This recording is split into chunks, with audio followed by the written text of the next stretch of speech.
Pour le jeune Belge, ce prix est le résultat d'un travail d'équipe, implacable. Souvent, seul le nom du chef est mis en évidence. Mais cette star appartient également à toutes les personnes qui travaillent avec moi. Nous avons travaillé dur depuis l'ouverture du restaurant il y a 1 an. Pour l'avoir. Donc il est mérité à mon avis. L'étoile implique-t-elle nécessairement une augmentation du prix de vos plats dans le restaurant? Nous les avons un peu augmentés. Oui, parce que le guide Michelin a, avec cette étoile, validé le travail effectué, les heures passées dans la cuisine. Lorsque les clients viennent manger au restaurant, ils passent 2 heures à la table. Mais, derrière ce que nous proposons, il y a 17 ou 18 heures de travail. Si aujourd'hui, je veux servir de bons produits, je dois mettre le prix. Donc les clients doivent le dire aussi. Mais l'augmentation n'est pas excessive. L'idée n'est pas non plus des gens. Le fait d'avoir une étoile ajoute-t-il une pression supplémentaire? Celle de toujours suivre le rythme? Oui, bien sûr. Cela me met en alerte. Chaque année, les étoiles sont remises sur la table. Certains grands chefs tels que Michel Saran, ex-juré Top Chef, et Guy Savoy ont chacun perdu une star cette année. N'est-il parfois préférable ne pas avoir une étoile afin de subir la perte cette distinction? Aujourd'hui, tout le monde parle de ceux qui ont été récompensés. Mais j'ai l'impression que ceux qui ont perdu leur étoile font presque plus de bruit. Je n'ai rien à dire sur leur cuisine. Je n'ai pas à les juger, ni pour juger la décision rendue. Je pense que Michel Saran comme Guy Savoy a eu le courage de garder ses stars pendant de nombreuses années. Vous devez savoir comment faire. Le restaurant de Guy Savoy a été élu le meilleur restaurant du monde pour la 6e année consécutive. C'est un homme d'un grand mérite. Son étoile, il peut le récupérer. Rien n'est perdu pour toujours. Vous avez également reçu le prix du jeune chef l'année. Pas facile aujourd'hui de se lancer dans le monde la grande gastronomie à un si jeune âge.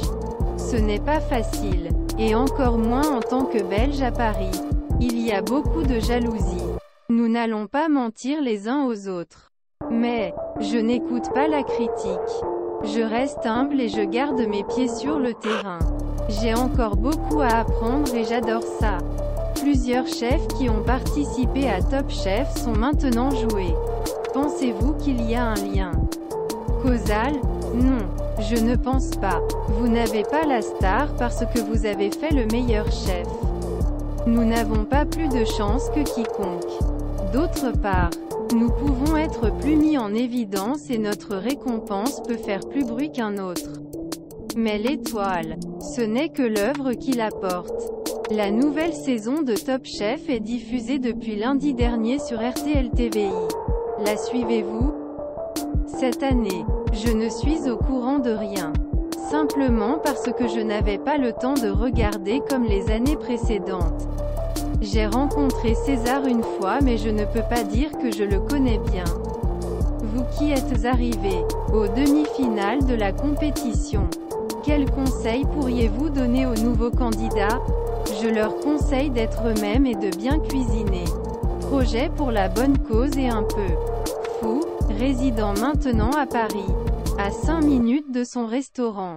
Mallory Gapsi passe sa vie entre la capitale française et Bruxelles, où il revient régulièrement pour l'un ou l'autre projet.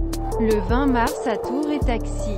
Le chef cuisinera pour une bonne cause lors du gala « Bulle de joie » organisé par Apicurien, une association de Bruxelles qui promeut l'inclusivité et cherche à intégrer des gens avec des handicaps mentaux dans le monde du travail.